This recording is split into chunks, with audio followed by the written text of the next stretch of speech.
ये पुणे परिक्षेत्र की समन्वयक मोरे मैडम, मोरे महोदया, और जिनको पहली नज़र में ही मेरी अच्छी दोस्ती बनती रही, वे तिवारी महोदय सर और सारी प्रिय छात्राएं।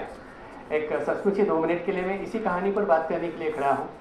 प्यारी बच्चों, ध्यान रखें, हमारी यहाँ जो कहानियाँ हैं, जो वेदों में हैं, उपनिषदों में हैं, या तो पुराणों में हैं, या इतिहास में होगी, महाभारत और रामायण में भी, तो बहुत सारी कहानियों में कभी कभी आपको अतिशयोक्ति मालूम पड़ेगी, कभी कल्पना मालूम पड़ेगी, कभी प्रतीकात्मकता मालूम पड़ेगी।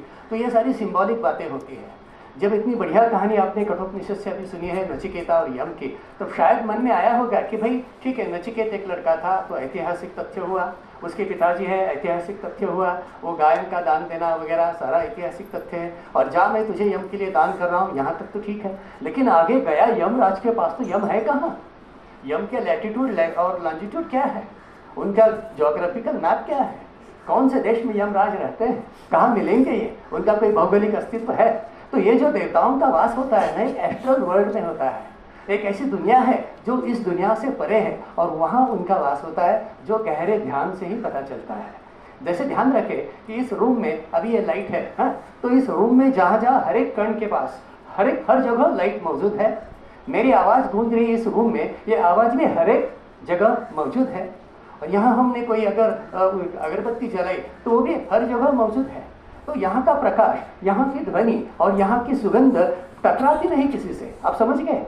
जो बातें आप देख रहे हैं रूम में, इसी रूम में आवाज़ भी है, इसी रूम में प्रकाश भी है, इसी रूम में ये सुगंध भी होती है।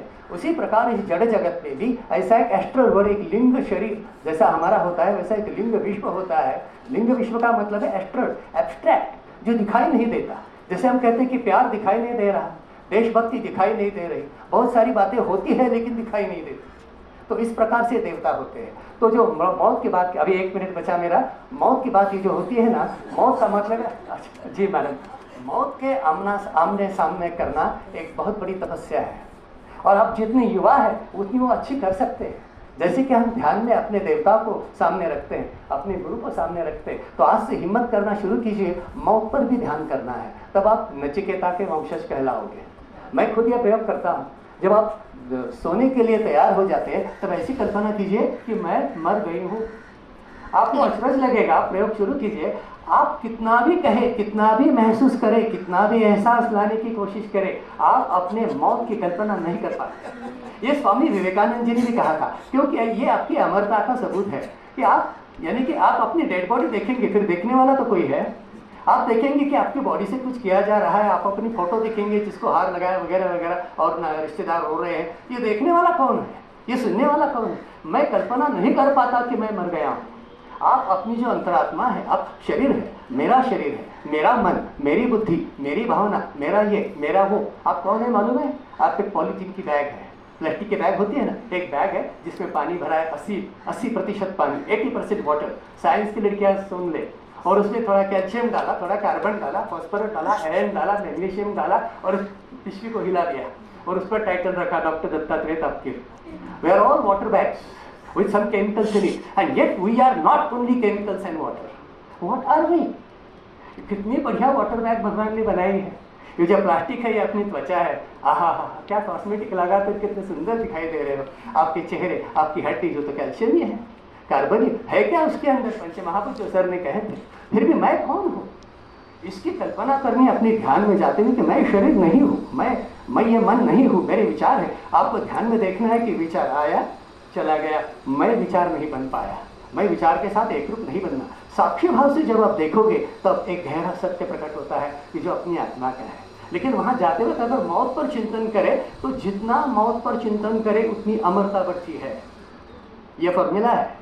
तो मौत से डरना नहीं, मौत से कभी नहीं डरना। मौत ये इतना अस्तित्व की जो बात है ना, वो गहरे ध्यान में जाना। तो मेरे दृष्टि से इसका अर्थांतरण में ये करता हूँ, इंटरप्रिटेशन, ये छोटा नचिकेत बड़ा गहरा योगी होगा, इसे योग शास्त्र पता है, इसे ध्यान करने की कला अवगत है। और नचिकेता अपने गहरे ध्यान में गया, गहरे ध्यान में ही भूलोक है, भूवीर लोक है, वैकुंठ है, भगवान विष्णु का लोक है, कैलाश है, यम का लोक है। ये सारे लोग अपने मन के भीतर जब आप उसके पार जाओगे तब सबका दर्शन हो सकता है। तो ऐसा नहीं कहना, नौजवान कहते हैं ये या क्या बकवास की बात है, ये कहीं होता है क्या, कहाँ विष्णु बैठे और कहाँ शंकर बैठे कैलाश पे, हिमालय पे गए हेलीकॉप्टर पे, तो कैलाश पे कोई है ही नहीं। वो कैलाश अपनी आंतरिक सत्य का अनुभूति होती है। ऐसी मौत की अनुभूति नचिकेता को आई होगी जिसने 3 दिन बिना खाए पिए, बिना सोए हुए ध्यान किया होगा। और मौत का जो तत्व है, यमराज कोई शरीर नहीं कि बैठे अपने भैंसे पर और हाथ में चाबुक लेके घूमते। मौत का तत्व हर जगह मौजूद है।